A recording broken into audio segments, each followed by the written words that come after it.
He's the owner of one of the biggest guitar collections in the world. He has collected over 5,000 vintage and rare instruments, including Gibson, Fender, Gretsch, Harmony, Showbud, and many others. Rob started in the 80s collecting guitars and other instruments. He has established himself as one of the major collectors of musical instruments. And a brief little bio here. Rob Lurvey is an accountant. He told me one time he went to school to learn how to do that and started doing it. And, you know, in about 3 days, maybe 3 months, he said, man, I don't want to do this. And he just quit. He went to school and learned all this stuff. But he is also an income tax preparer. He's a baseball statistician, and he invented his own stat kind of a thing. He's a real estate administrator. He's a genealogist, a family historian, a partner in various commercial properties. He's an investor, a traveler, a stereo photographer, and collector of some renown. Join me in welcoming Rob Lurvey, please. Thank you. I'll begin by stating that I'm not much of an orator, so don't expect a whole lot. I would like to say, though, that I would like to acknowledge some people that really have kind of given me my life. Obviously, my parents. Harry Truman was pretty important in my life. My dad was a POW in World War II in Tokyo, and if Truman hadn't dropped that bomb, my dad would never have made it, and so I wouldn't be here. So I'm incredibly indebted to Harry Truman. And then there's another fellow that some of you have heard of, and probably most of you haven't. His name was Ike Martin. Now, Ike Martin had a music store down on Campbell Street, but under that music store, he had a museum. And back when Larry and I and others were Cub Scouts, we went to that museum, and I was just fascinated. He had guns, he had arrowheads, he just had all kinds of stuff. And over the years, I would go back, and he would let me go down there. He'd just give me the key, and he'd just let me go down there and look and do whatever I wanted to do, and trusted me wholeheartedly, and just a great guy. Later in life, I learned that really Ike didn't own all of that. Ben Martin also owned all of that. And in the end, it doesn't really matter. It all ended up in the Ralph Foster Museum down at the College of the Ozarks. And that was the bulk of Ralph Foster's collection. Of course, he had a whole bunch besides that, but he did add that. The other acknowledgments, kind of the way I got into this collecting instruments was I've always been a collector. When I was young, I collected coins, I collected baseball cards, I collected, well, about everything. I've got at least a dozen collections with hundreds of pieces, probably a half dozen collections with, 10, 15, 40,000. I mean, it's insane. It really is. But the fellow that really got me into collecting guitars was Tom Whitrock. Now, I met Tom in 1976. I'd just gotten out of Vista, and he would just moved here from Houston, and he knew Bob Bledsoe up here, and some of us know Bob Bledsoe. And he came up here, and he was going to open a store. And I'm probably one of the few people that have been to every place that he's been. But I didn't really have any money at the time to buy anything, so it didn't really do any good. Plus, he scared everybody off. He bought a burst from Rock Shop and paid an exorbitant amount of money for it, and everybody thought he was nuts. Turned out he was a lot smarter than all the rest of us. But Tom really kind of got me into doing all this. After, about maybe 10 years or so, he was telling me about a friend of mine, or a fellow over in Neosho named Dave Crocker. And I quizzed him a little bit and figured out it was the same Dave Crocker that I went to college with over at Mo State. And we actually played a gig or two together.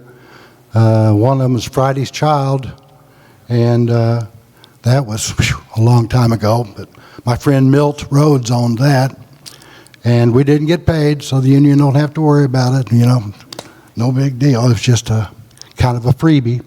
But it was 5 guitars, no bass, no anything, just 5 acoustic guitars. And so that would have been in 72-ish. And so lo and behold, I find Dave in 85, and I go down to the shop and see him again, and he says, "You want to go to a guitar show?" And I say, "Well, never been to one, why not?" So we go to Oklahoma City to a guitar show.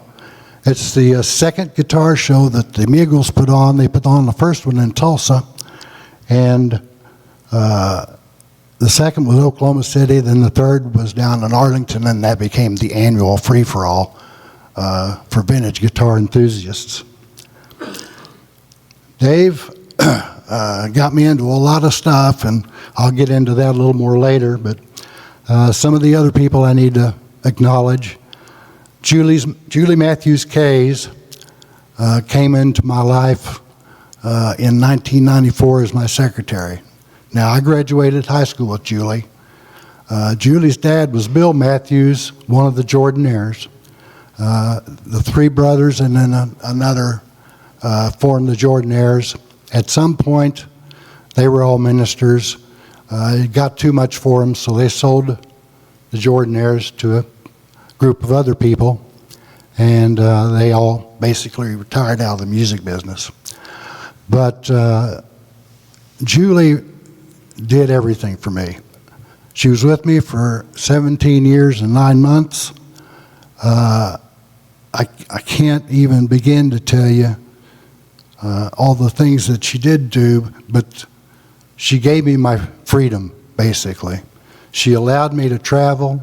I've been to 49 states. I've driven to 48. Been literally everywhere. There's only a few places in the United States I have not been. I used to go on the road, and I'd be on the road for, 4 weeks, 5 weeks, 6 weeks. The longest I was out was 2.5 months, which is way too long for me. But it was nothing for me to be gone 4 or 5 weeks and not have to worry anything about my office, my business stuff, because Julie was taking care of it. The other person I need to acknowledge is my cousin Jane. Now, cousin Jane took care of my, cleaning, and she mowed for me, and she just did everything else that Julie did not do. And between those 2 women, they literally gave me my life. If I hadn't had them, there's just no way I could have done the things that I've done. And believe me, if I wanted to do it, I went and did it. I mean, I went to the US Festival, and that was phenomenal. Went to, I think, 3 Farm Aids. I've been to lots of big rock festivals, country music festivals. I just went everywhere, done everything. I've been to big swap meets. Been to the Rose Bowl swap meet. You can't even believe how big that is. Been in another one, Houston Astrodome. Good Lord, what a big show that was. I've literally been all over the country buying. Used to, I would go out and I wouldn't come out, or I wouldn't come back until the car was full. And I've got pictures of me coming back from trips, and literally you cannot get anything in that car. It is that packed. And I used to do that every month. Now, I don't do it anymore. I can't hardly travel now, but it was a lot of fun when I did. And a few others that I need to address. After Julie passed away, my friend Linda Aaron stepped in and helped for about 5 years. And Linda and I were born on the same day. We grew up on the same street. Apparently, I was her first date. We were 4th grade, I think. I can't remember. I don't think I was a very good date. But she continued to do everything that Julie was doing and still allowed me to go out and travel more, shop more, do the shows, and so forth. Then just recently, right before, well, actually COVID hit, and a week later, my friend Mary Warner started to help me. And Mary is a girl that used to rent from me for a number of years, back in the 90s. And I've known her, well, since she was 20 or 21. And I'd been wanting her to work for me, but I just couldn't get her to do it. And the COVID hit, and she decided that she didn't want to sell insurance, so she came over and worked for me. Well, that lasted about a year, and then she got attacked with brain cancer, and so she's battling that, and she's doing just fine, but, you know, it's a constant battle. And then I've got some others. I've had a number of girls that have helped me through the years, and these are usually daughters of people I know and or some of my cousins. And Brittany is one of them, my cousin Kayla, my cousin Samantha and Stacy. They've all helped me build out my rooms. I have 17 rooms of instruments, and basically every room's a different instrument, but I've got a room of banjos, and I've got room of mandolins. I've got three rooms of steel guitars, and a couple of rooms of regular guitars, electrics and acoustics. But it takes a lot to get all the stuff displayed. You know, you buy it and think, you know, this is great, you know, having this cool piece, but then what do you do with it? Well, you got to display it in some way, and so that means lots of pegboard or all that new stuff, which I hate, slat wall, and building out all those rooms, and it just takes time and effort to do all that. And so these girls help me do that. Now, getting back to the collections, I think it was said that I have 5,000 guitars. Actually, in my musical instrument collection, I've got 3,855 pieces. Now, I've got over 3,000 instruments and amps, and about 800 pieces are catalogs and store display, price lists, you know, just accessory type things that really aren't instruments. And that sounds like a lot, but let me share with you. Before this year, I had about 15,000 books in my library. I had a tenant, and he passed away, so I ended up buying, he was a book collector, and ended up buying his books. They estimated there was 100,000 books in there, and I just counted boxes and multiplied it out, and I think there's maybe 40,000, but whether it's 40 or 100 on top of 15, that's a lot of books. Next is baseball cards. I probably got 40,000 baseball cards. That sounds like a lot. My friend Larry back in the back has 1,500,000, I don't know how many cards he's got, but 40,000 is nothing. But I've got that. Stereoscopic 3D. This is like the old stereo cards, Viewmaster, TrueView, lenticulars, holograms. I've got over 40,000 pieces in that collection. And I started that one in '95, actually. Coin collection, 11,999.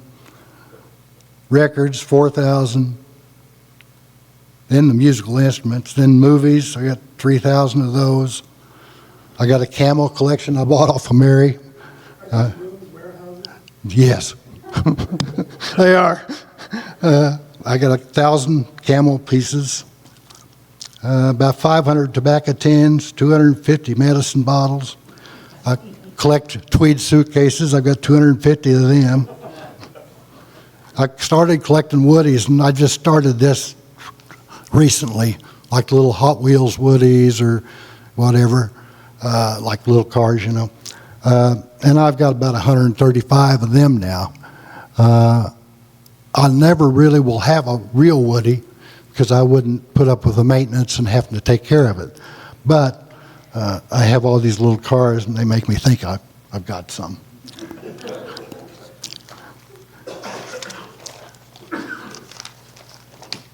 I should say, before I get into kind of my life and what I've been doing, the Lurvey family's been here a long time.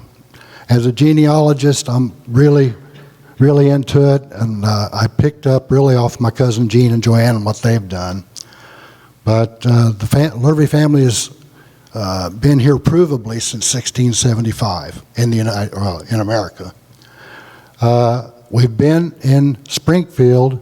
My great-grandparents got here in 1907. They bought the third lot south of Grand between there and Phelps Grove Park when they broke up the Phelps farm and subdivided all that. So they built a third house south of Mo State. And then my Uncle Bert bought the first property on Kearney in 1928. And I've been on Kearney now since, I don't even remember now, 87. So that's a long time.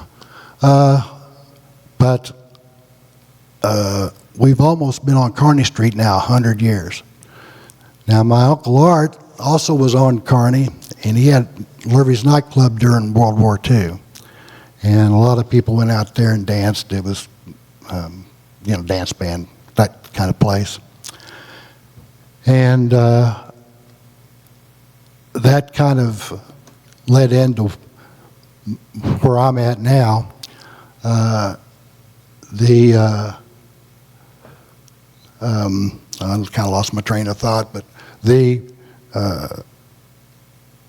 property I'm on now has been in the family since '42, and then I've acquired other properties besides that, including my Uncle Bert's place, which was the motel, and that he'd had since 1928.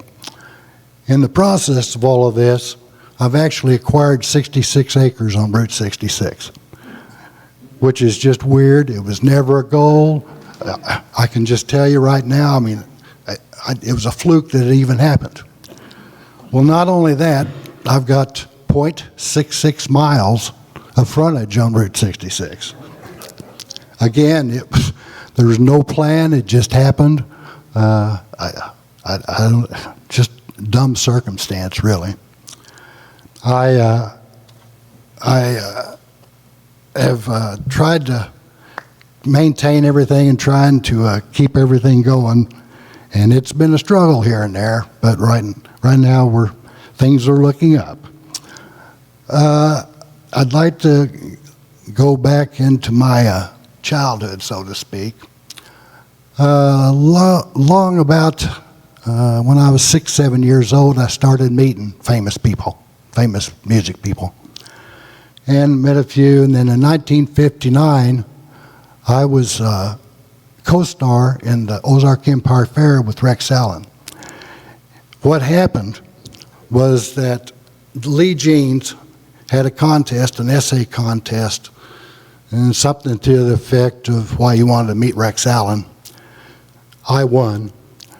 It was probably a rigged deal.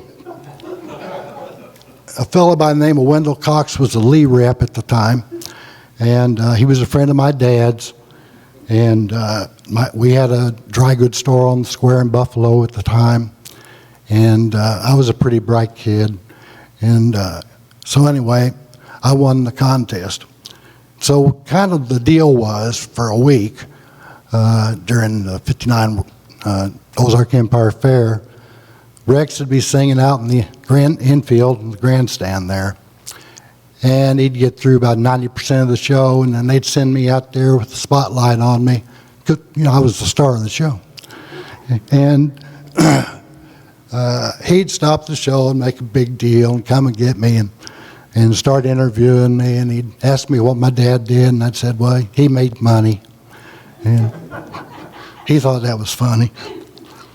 But that's what my dad did, was make money. And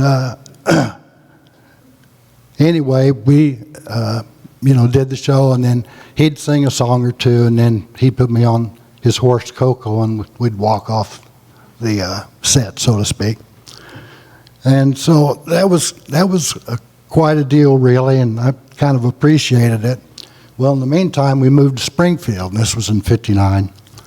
And we hadn't been in our house a month or two. And my Uncle Dale brings over Red Foley. And so Red ate dinner with us and visited with us the evening. And Red was, I guess, looking at the house or whatever, but my Uncle Dale had actually built the house that Red lived in Brentwood. Now, I don't know that he actually built it for Red. He may have built it. Janie may know. And Cy got it, or Cy figured it out, or who knows what happened. But anyway, I met him. And then another month or two goes by, and my cousin Gloria comes over, and she brings over Brenda Lee. And who knew, but they were like besties, you know, in that era. Both of them were in mother-led families, and so they kind of were friends and became pretty close. And so in a few months, I just met just all kinds of people, and I was just, you know, kind of, well, I was in love with Brenda Lee, to be honest with you. Of course, I was 8, you know. Yeah. And long about, I'll speed up a little. Long about 65, I get my first guitar and amp. And I had to borrow the money from my dad and work it out over a summer, but that kind of got me on the road to playing guitar, and not really collecting instruments, but more into the playing. About this same time, I went over to a fellow's house, and he had a garage band he was kind of trying to get together. And there was 3 guitars and a drummer. The guitarists were a friend of mine, Bob Boyer. He had a brand new Jazzmaster. Another friend of mine, Rob Appleby, he had a brand new Fender Jaguar. And of course, I had my brand new Kent Polaris 3 pickup. It was a wonderful guitar, had more pickups than both theirs. And you know, that's what really means a lot, you know, when you're young. And anyway, the drummer was Donnie Thompson. Now, I'm just going to tell you right now, I knew at that point that he was going to be something. His timing was impeccable. I mean, I couldn't believe it. Now, I think he was a little put out with all of us because we really weren't professional or anything, really. But I went over there a few times, and I don't know, the group thing just wasn't my thing. I just didn't really appreciate it. Still don't. I don't like to perform. I'm shy, I'm bashful. I just really won't talk unless you speak to me. And so that's just not my cup of tea. But I can just tell you, you could just tell that Donnie was going to be something. And of course, then he picked up guitar, and he really did turn into something. Well, shortly after I get my guitar, I end up getting sick. And so this is kind of the story of my life. Donnie's was, you know, he was waiting for the next gig. Mine, I'm back to the hospital. And so I'm 14. I spent my 15th birthday in St. John's. And that tended to take the wind out of my sails. But I went ahead and recouped and kind of made a comeback. And after that, I had tickets to see the Beatles in St. Louis. This is in '66. My friend Mike Dake and I, he was going for this girl. She was 16. We were both 15. And we went on a tour of Busch Stadium. They just opened it, and they were selling Beatles tickets, $5.50 each. And so we bought 3 because, his girlfriend was going to take us up there. Well, this is a high school relationship. It lasted 3 or 4 weeks. And so by the time the Beatles get there, we don't have a ride. So we don't get to see the Beatles.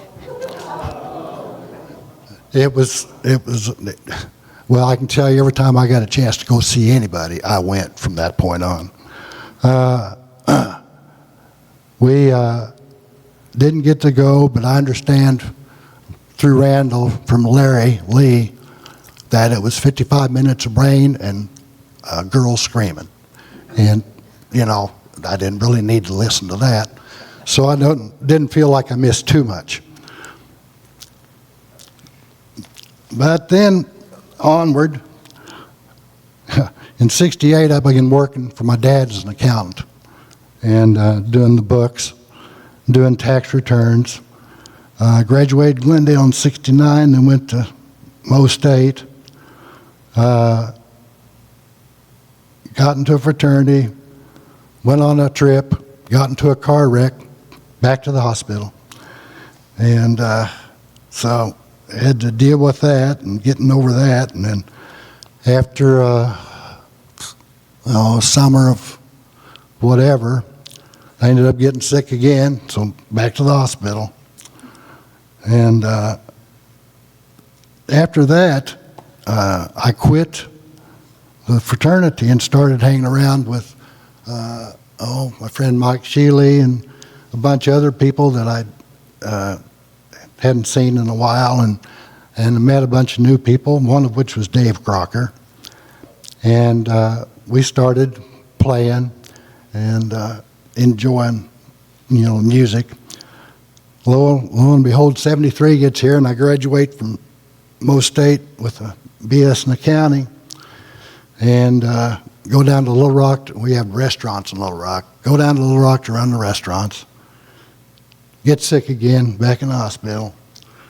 I ended up coming back, and in '74, I decided to go into Vista. Now, Vista was like, it was Volunteers in Service to America. It was like the Peace Corps, except in the United States. I wanted to work with Indians, and I wanted to go to Arizona and work with the Apaches. They sent me to Oklahoma, and I got to work with 19 different tribes, and white people and black people and Vietnamese people and, Mexican people. I mean, just every kind of people you can think of. And did that for a year, re-up for a second year. I really enjoyed it. Vista was a great experience for me. Can't say enough about it, really. Enough good things about it. Back in '76, I come back and start working again for my dad, and that's when I meet Tom Whitrock. Tom's actually looking for somebody to go into business with, and he ends up finding Frank Carnahan, and they do business together for a while. But anyway, I'm back working, and then in '78, I'm in Chicago at McCormick Place, and get sick, and I'm in the hospital in Chicago now. And so basically I quit then. I retired. I just said to hell with it. Jumped into, there's one of those careers that you jump right into, real estate. And sold real estate for a year. Closed 3 houses in one day and never sold another house. Never did another day of real estate in my life. But then I went to work for Computer Mart, and Milt and I did that, and I was there from '79 through '83, and or I guess in '84 is when I decided to retire. But in '85 then, I go to my first guitar show, and that's in Oklahoma City. And that was such fun that we continued to do that just as many shows as we could do, we would try to do. They were kind of few and far between early on, but after a certain point, the guitar market carried up or got caught on fire, and it actually you had shows almost every weekend there for a while. It's not as much like that now, but that's how it was. In '85, I also went to the Farm Aid concert, the first one. That was in Champaign-Urbana, as I recall, and I got to see all kinds of people. And two of the people I got to see, well, I got to see B.B. King, which was a lifelong thing, and I got to see Roy Orbison. So I got back, and I was telling my dad everybody I'd got to see, and so I told him about Roy Orbison. He said, "Well, you met him?" And I said, "No, there's no way I met Roy. I would remember that." And he said, "Oh yeah, you met him and the other guy." And I said, "What other guy?" And he said, "That other guy, the guy with the horn-rimmed glasses. You mean Buddy Holly?" He said, "Oh yeah, you met them in Clovis." And I couldn't believe it. So I got to thinking about it, and I went back and looked at pictures and the trips that we'd taken.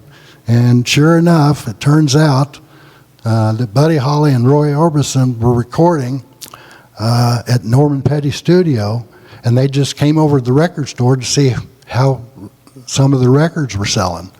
Orbison had just done Ooby Dooby, and I can't remember which one Buddy did. It might have been Daddy of the Day. I'm not sure. But anyway, I was 7 years old, you know, and I knew who Buddy Holly was. I mean, he was a big deal to me. He was up there with Elvis and Rick Nelson, as far as I was concerned. And but I completely blanked it out. And then he'd reminded me, and that was kind of a big deal. It was a big memory for myself.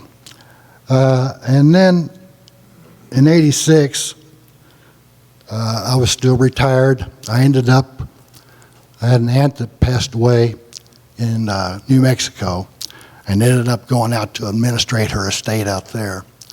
And it was in Clovis. So I got to know Vi Petty. I got to go to the recording studio, the echo chamber they had. It was really cool. I got to see the keyboard that she played in Every Day on that record for Buddy Holly. And got to meet a number of people that, were in that scope of music, so to speak. And it was a very enjoyable year, I must admit. They were great people out in Clovis. I've got lots of family still there, and it was just a wonderful time. Then '87 comes. '87, my dad passes away, and so all of a sudden I've got to work. And so I took over the commercial properties in '87. And if that wasn't enough, a friend of mine, my engineer, Tom Edelman, I was talking something about politics one day, and he says, we need a candidate to run for Congress. And I said, "Who's that?" And he said, "The Libertarians." Well, I'd been a Libertarian since 1980. And so in '88, I was the 7th District candidate for Congress in the Libertarian ticket. I ran against Mel Hancock and Max Bacon. Gene Taylor had resigned, and Mel was generally the favorite. I knew Mel because at Computer Mart, we did all of his mailings for the Hancock Amendment for forever. And so I knew him pretty well. I had not known Max. Through the campaign, I got to know Max and have since become friends with Max. Max is obviously a singer, and his family's got a group. But he's also into fiddles and likes to collect fiddles. And so from time to time, if there's a musical instrument auction, almost inevitably I'll see Max and get to visit with him. I didn't win. I should say I did come in third, but I did get 2%, which gave the Libertarians major party status in Missouri to where they didn't have to petition anymore. And they've held that ever since. Now, from '87 onward, then I'm working, running the various companies, and I'm getting a little bit wore out. And so in '94, we're doing a reunion, high school reunion, Glendale. Let's see, '94 would have been 25th. Well, whew, we just had our 100th or something. But anyway, the ramrod of the deal has always been Julie. And so Julie was looking for something to do, and I needed help. And so Julie said, well, let me come over and we'll see if we can get along. And she did, and she came in September of '94, and by Christmas, she pretty well ran everything. And thank God that she did. It gave me the ability to not worry about things here to where I could go do things and, be able to enjoy myself. And that carried on, and then lo and behold, around '99, the guitar shows kind of had a split. The Migos controlled most of the guitar shows in the country, at least the major shows in California, Texas, Chicago, Austin, Nashville.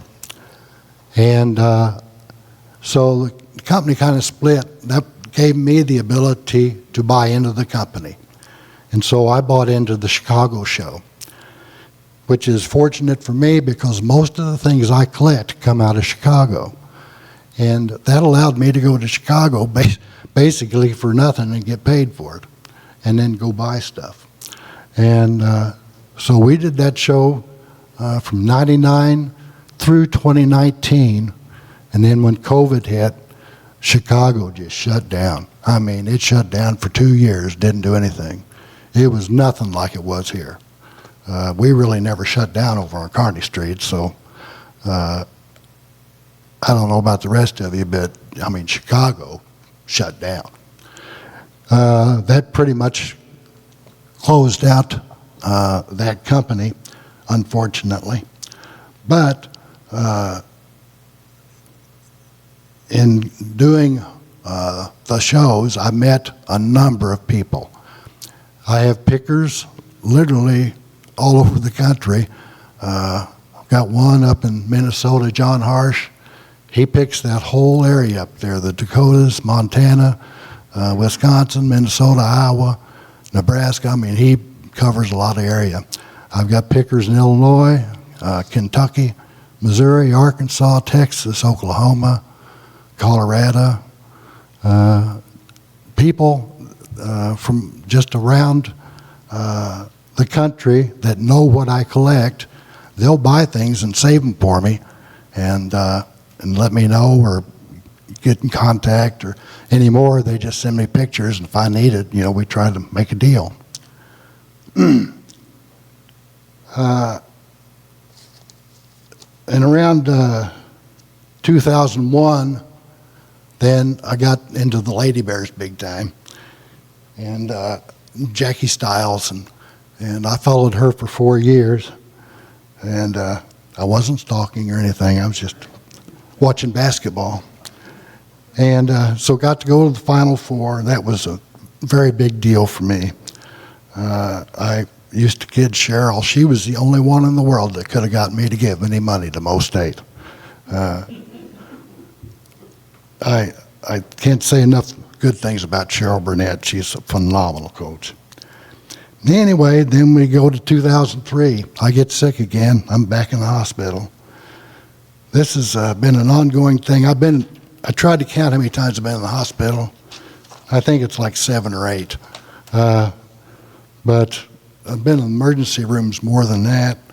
I just have not had a good life or good health in my life, and a lot of it's probably because I've never been married. I take care of myself, and obviously I don't do too good a job. And I feed myself, and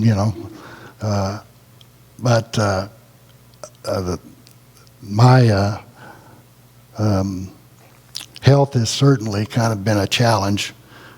Seems like every few years. I wanted to say, I meant to say this about I got my 1,000th instrument in 1999, March of 1999. And this was a significant instrument for me. I'd bought so many things from Tom Whitrock that he actually wanted to make sure that he sold me my 1,000th instrument. And so we got there and we looked at what he had, and we figured it needed to be something significant. And he really only had 2 significant things that I needed, and one of them was a 1941 Gibson electro harp. Now what this is one of the very first pedal steels that was ever made. It is actually, supposedly it's the 3rd that Gibson made, the 1st they sold. I don't know. I mean, it's hard to know. They only made 13 of these pieces. They're super rare. I went with Tom to George Gruen's in Nashville to pick this thing up. And George actually had another one, and it was several $100s cheaper than the one Tom bought, but it was needing pieces and parts, and I knew that, trying to find those parts would be ridiculously difficult. And so I didn't buy it. I probably should have. But lo and behold, my 1,000th piece gets here, and Tom decides to relinquish his. So I paid Tom, I know at least twice what he paid for it, but it's worth it. It's one of the most beautiful steel guitars in the world. Everybody that has done a steel book and talks about this guitar, this is the guitar they talk about. This is a guitar in the pictures. Everybody knows this guitar.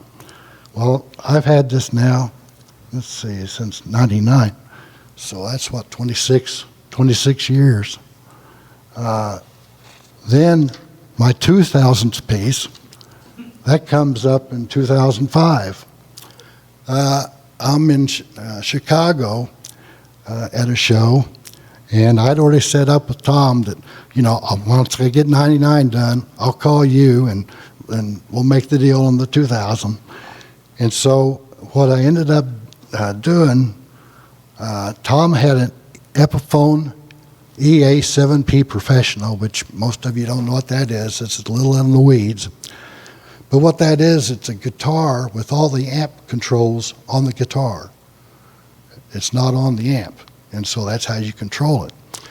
Well, that's the one that was going to be number 2,000. Well, Dave Crocker has one. It's an Epiphone EA8P. It's the bigger amp, but it's the same guitar. So I bought that one for $1,999, and then Tom's was $2,000. Then along comes 2010, my 3,000th instrument. Well, Tom wasn't there. I was in Kansas City at the time at a show, and my friend Harsh had a Regal flat top with a pickup, and it's like a 1939, so it's a very, very early electric guitar. And so I bought it, and that was the last of my really big, number purchases. And then along about 2011, a fellow by the name of Billy Connolly comes through. Now, Billy is a musician. He was kind of a skiffle type musician in England. and kind of split off from his friend and became a stand-up comedian, an actor. He was in a number of series and did a number of movies even. But anyway, his lifelong dream, and believe me, I've heard this from so many Japanese people and English people and German people. Oh, we want to travel Route 66. And so he started in Chicago, and he rode a trike all the way from Chicago, I would assume, to San Bernardino or Santa Monica. But anyway, he certainly was driving it when he got to me. And Billy came in, and they were here for pretty much all day. And we filmed. He was literally blown away. He couldn't believe how crazy I was. And he was just intrigued by somebody that could collect this much, you know. But he was a lot of fun. They ended up, I think, the actual cut on the DVD was maybe 5 minutes. So we filmed for, 5-6 hours for 5 minutes. But that's pretty average, I think. Along about 2012, Julie passes away on me. And my life sort of ends right there. But my friend Linda steps in and kind of keeps everything going and allowed me to go ahead and continue doing what I'd been doing. And 2017 comes along, Linda takes off. She wants to be with her grandbabies. Imagine that. Of course, I'd already been with her grandbabies, but I have to stay here and work. So anyway, I've been pretty much on my own since then. And the last guitar shows I've been to were in 2019, and I haven't really traveled since then because the COVID thing shut it down and just, kind of changed the world as we know it. And so I haven't really been able to get out and travel anymore. What also happened was in 2022, I had 2 break-ins. I had a burglary at my house, and I got assaulted out there. I don't know exactly what the guy was doing. Still can't quite figure it out. But I caught him in the act of trying to do something with one of my cars. And he had one of these prison bags of bolts or nuts or whatever and hit me in the head and bloodied me up. I got up and picked up a concrete edger and threw it at the side of their Grand Caravan van and put a great big dent in it. And I was getting ready to pick up another one and throw it through one of the windows. The van takes off and leaves the guy there. And so I got up and got my phone out and started taking pictures. I got pictures of him, and the van, the license plate. The cops knew exactly who it was. I don't know if they were ever arrested or anything, but anyway, that happened. Well, it wasn't 17 days later that I got hit at the office. And initially, I didn't think it was too bad. I thought maybe they got 15 guitars. On further inspection, I discovered that they got at least 44 different guitars. And I got 7 of them back. Now, 2 of them, one of them is this one right here in front, were bought by a fellow over in Diamond, Missouri. This is how fast this stuff happens. They stole it at 2 o'clock. By 4 o'clock, and this is in the morning. By 4 o'clock in the morning, it's on Facebook Marketplace. Anyway, this guy over in Diamond buys 2 of the guitars. And he takes them over to, I think it was Ernie Williamson over in Joplin.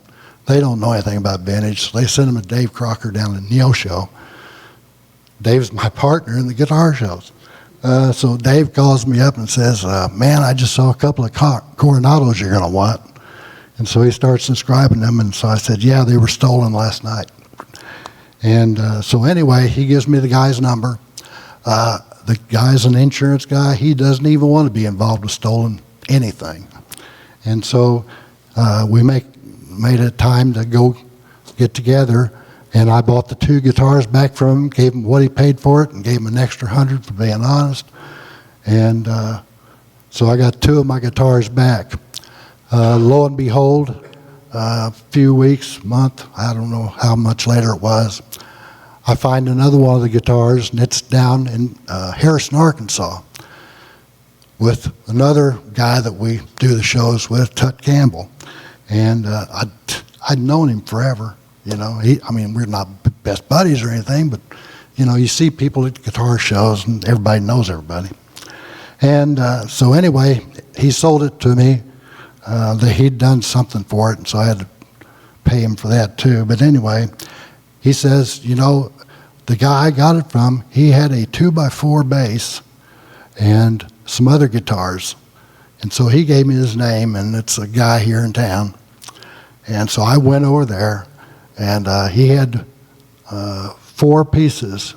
He had a 2x4 bass, and then an electric guitar, and then a couple of acoustics. Well, what happened was I knew 2 of those guitars were gone, but 2 of them I didn't have a clue were gone. So I had to go back and redo my inventory to make sure I didn't miss any. And that's when I discovered, you know, the actual damages. But that has really taken the wind out of my sails. Since that time, I think this year I bought 5 pieces, 2 off of Robin, 1 off of Tom, and a couple others. Last year I bought 5. You know, and I used to buy 100 a year or 200 a year. After you get your self-violated like that, it just takes the wind out of your sails, at least it does for me. So I'm not buying near as much as I used to, but I still buy certain things.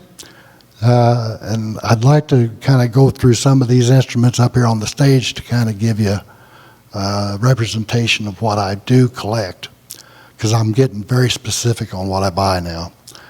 On my far right is a Stratosphere guitar. Now, the Stratosphere was made in Springfield, Missouri from 54 to 58. It was made on Boonville, just north of the square. It was right across the street from where Springfield Grocer used to be. And I'm not sure what's in that building now. Somebody here may know, but the Devers building's long gone.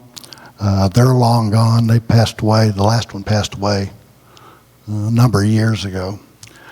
But they made about 200 guitars. Now, most of their guitars were double neck guitars, 6-string and 12-string. An actual just a single neck 6-string is actually a rare beast as far as Stratosphere goes. Not a particularly valuable guitar, but it's just cool because it was made in Springfield. And this other guitar standing up here, this is what is known as a custom color Fender. It's a Coronado Bass 1, and it's in Shoreline Gold. Now, why that's special is that Shoreline Gold was not made, or it was not used as a color in the late 60s. It was an early 60s color. And so by then, they didn't use it. So this one's actually marked special in the back. This was probably one of the very first Coronados made, and it was probably made for a NAMM show for display purposes. This is one of the guitars that got stolen, and so this is kind of a cautionary tale. And you need to listen if you have anything like this.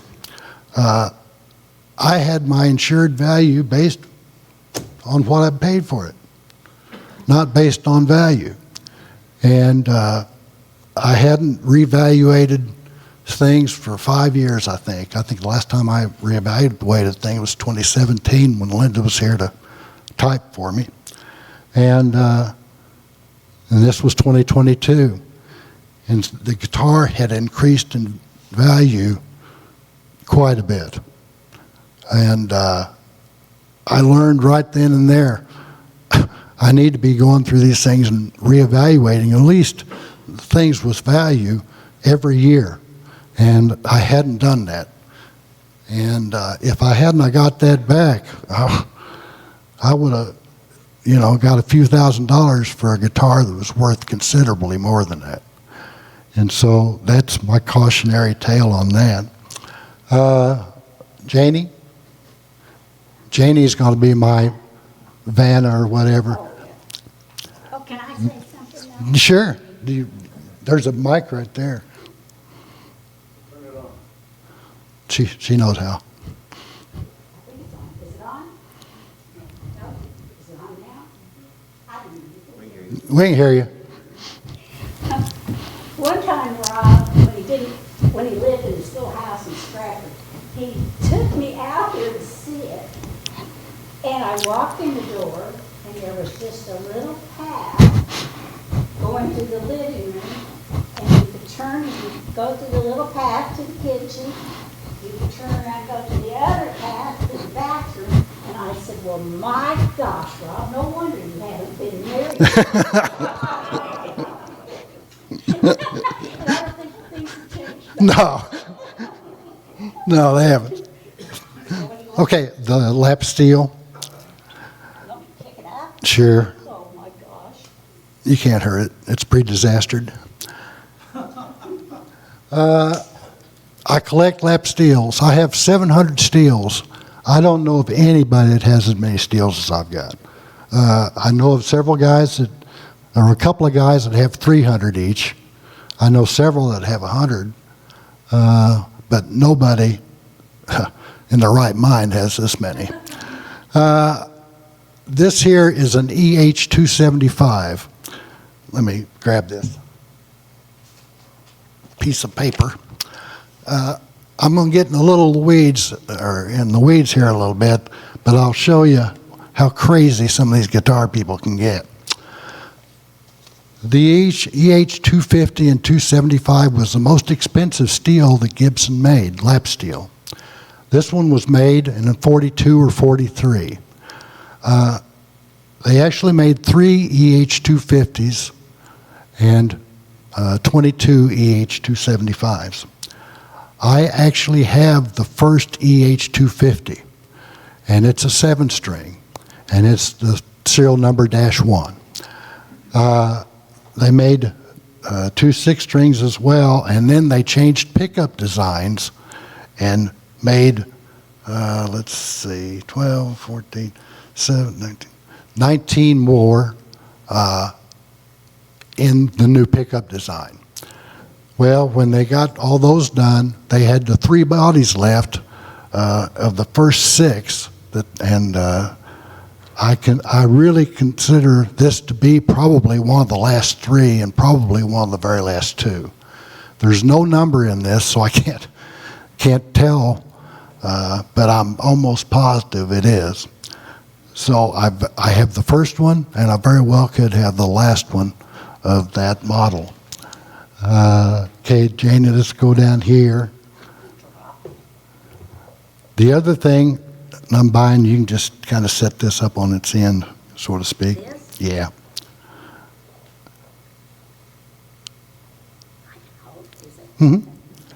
This is a Schwarzer zither. This is made by Franz Schwarzer. This is out of Washington, Missouri. Now, they operated between the Civil War and primarily World War I. By the time World War I gets here, anything German was a no-no. And the zither is a national instrument or a folk instrument for Germany and Austria. And so anyway, back in 97, I think it was, I bought my first Schwarzer zither. And I got it at the it was an auction down in Eureka Springs. They auctioned off this musical museum And they had calliopes and they had all kinds of things. And so anyway, I got my first Schwarzer there.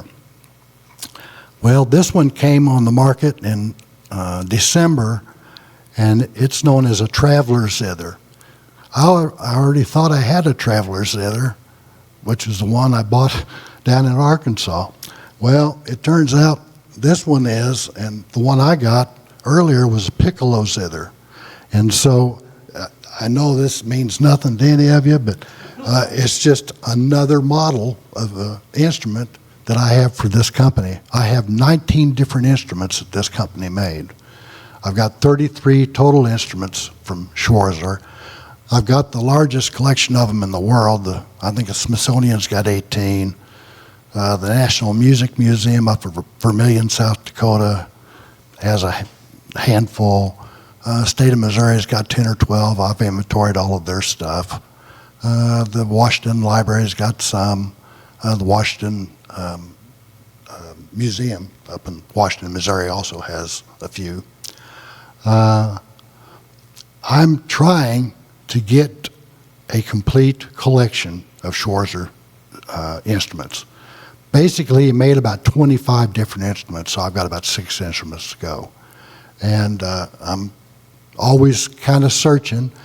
I don't have a computer. I'm not on eBay or anything. I quit eBay 20 some odd years ago. It was too insane. Well, I'll tell you how insane it was. Janie, you can set that one down and then grab this one.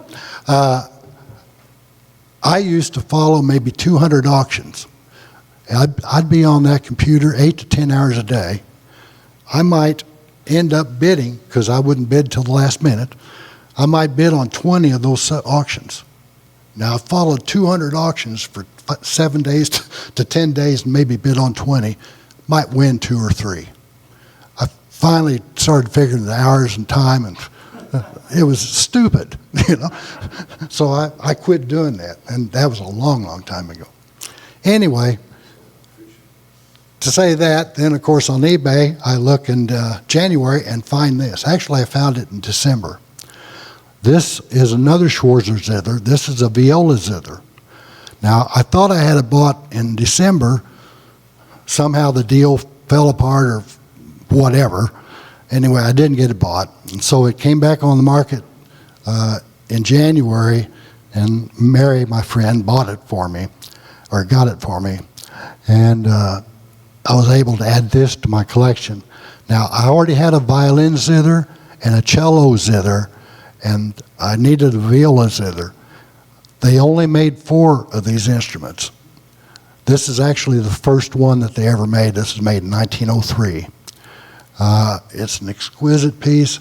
I got it from a repairman, violin repairman out of New Jersey. So I couldn't really communicate with the fella, but I kind of believe he had it for a long time because it's in remarkable condition for the age. Can you say what defines that as a zither? Well, the neck, the frets on the neck. A regular violin or viola has a smooth neck and no frets. The zither it means a fretted fretboard, basically. You play with the bow. Yes, you do.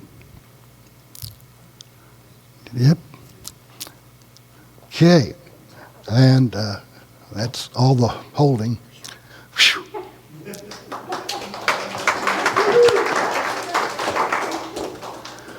And then this last one is a stencil guitar. I have at least 250 stencil guitars, probably 50, 60 other instruments, ukes, mandolins, and so forth.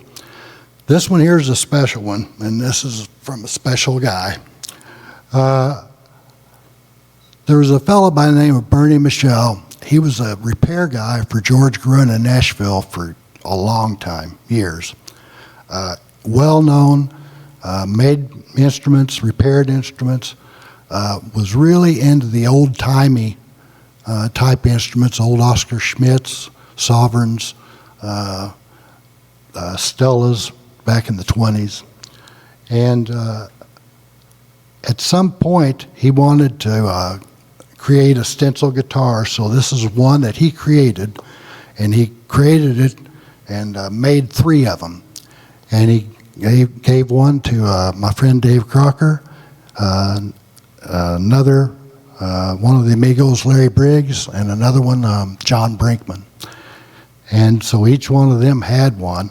I finally got David to sell me this, and it took a while because he just did not really want to let it go.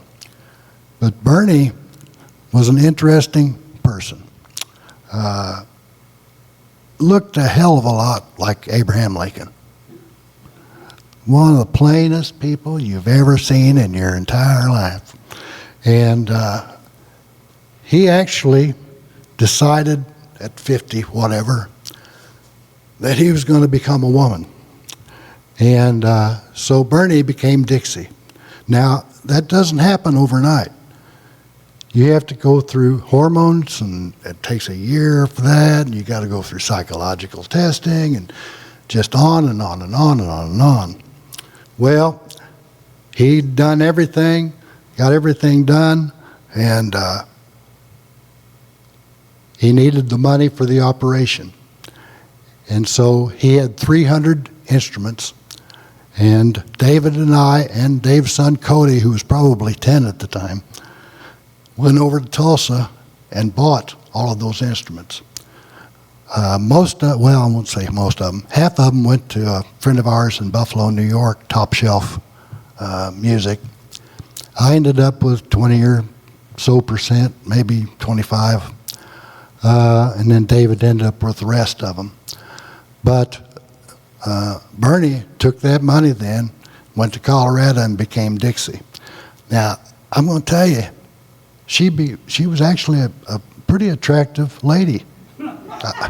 I would have never have believed it, but it softened her features, and she was almost matronly, you know. It was just quite a transformation. Now, he's not the only person I've known that's done that. I know another guy. But Bernie and Dixie, to those of us that know him, was really a tremendous person. And she is worth remembering, and I try to do so every day. I can remember she got on to Dave one time. Dave had an alligator handbag, and they make them down in Florida and Cuba and down in that area. And she wanted that bag so bad, and Dave wouldn't sell it to her. So I told her, I'll get you one. And so I ended up getting one, but by the time I could get around to it, Dixie had passed. And so I started collecting alligator bags. I've got 25 of them now, and they're all different. They're all cool. But, you know, I just do that for Dixie. Sure. Do you ever see something coming, you say, whoops, I can slip into collecting that and stay away, or do you go with whatever? I don't know.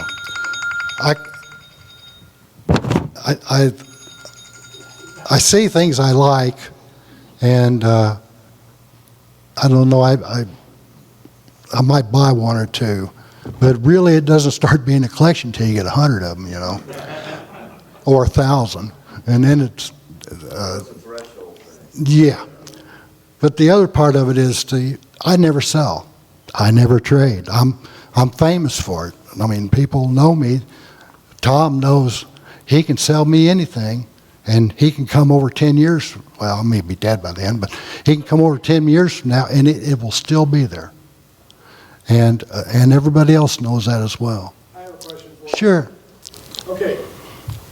Your coin collection, 11,999, and you visited 49 states. What's the deal here? Let's go one more. Well, Alaska's the only one left, and I hate cold weather.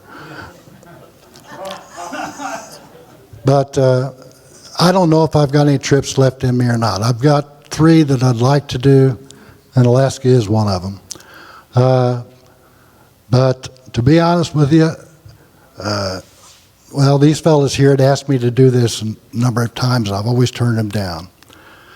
But lately, I can feel myself fading. I don't know if any of the rest of you are like this, but I can tell I'm not as quick and as sharp as I used to be, and I can kind of feel it going away. And so I kind of felt a need to go ahead and, do this and kind of tell my story, so to speak, and at least get my end of it out. I can tell you, though, that I've become quite aware that, well, just recently, I've lost a number of people. In May, Larry Lee dies. Now, Larry Lee and I were nothing but acquaintances, and that's at best. And then a week or two later, a friend of mine, Mike Stone, dies. Most of you don't know this, but Mike Stone was actually the first bass player of the family tree, and Suit took his place when they became the Daredevils. Mike wanted to get into recording and all that kind of thing. Well, and he passes away, and then I find out a week or two later, a friend of mine, Les Haney, died right between them, and I've always felt like deaths happen in threes, and so I've kind of become aware, I guess, just by that.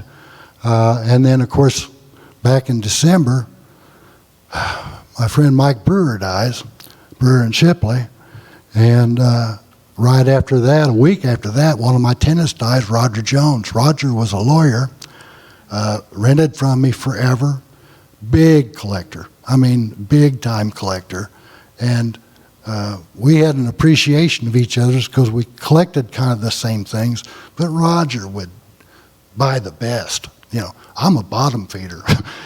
I buy the $100 stuff. You know, I'm not out here going crazy and buying $10,000 guitars. That is not my thing. I just have redone my insurance on the instruments, and of my 3,855 pieces, 169 have value. So, I mean, that's hardly any of it. It's like 4%.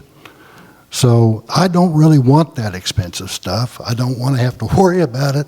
I remember I brought back a burst from L.A. for Tom once, and I was so tense by the time I got back. This 3 days, you know, from L.A. to Springfield. I mean, I slept with that guitar. I mean, that's how much that I worried about anything happening to that guitar, because I know it's worth a lot of money, you know.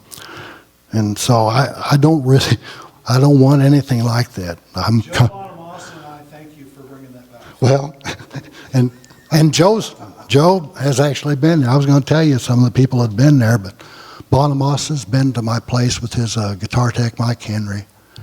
Red Volkert, if you're into country music. Deke Dickerson, if you're into rockabilly. Let's see, I'm trying to think of who else. Did you get that LA guitar from Norman Harris? Excuse me? Did you get that LA guitar from Norman? No. Who did we get that from, Tom? You remember? What guitar? The one I brought back. Oh, no, that was... That was Joe's, but it came back. Joe borrowed, I loaned it to Joe. He took it, he finished his tour, so he handed it off. He handed it off to another guy. You picked it up in Phoenix. Yeah, I think that's right. And brought it to me Yeah. from there. So it got handed off to several other people between Joe and you. Yeah. Yeah. But Joe's been to his place. Sure. Seen the collections. Yeah, and Doc Martin. I don't know if any of you remember Doc. Doc was a steel player on the Jubilee. And Doc built a number of things. He was an inventor and came up with a number of tailpieces. He did the tailpiece for the Stratospheres. Pretty sharp guy. I had a piece that he'd actually made. I had it in a box in one of my showcases, and he wanted that thing so bad. And like I say, I don't sell. And so I told him, you know, I'll try to find you another one. But, of course, he passed away before I could do that. But Rob, it's a good thing that you've come to do this for us, and I'm sorry that you're kind of bashful and shy and you didn't have much to say. But we could do this for another couple of days, probably. Is there any more questions? I Elaine. do have a question. Yes, ma'am. Okay, I remember when Julie said to you, if you don't make a plan for these guitars, Rob, when you go, we're putting everything that you can take in a paper bag. So just come on down, get his things, and put them in a paper bag, 25 cents a bag. No, it's $5 a bag. Oh, inflation. Do you have a plan?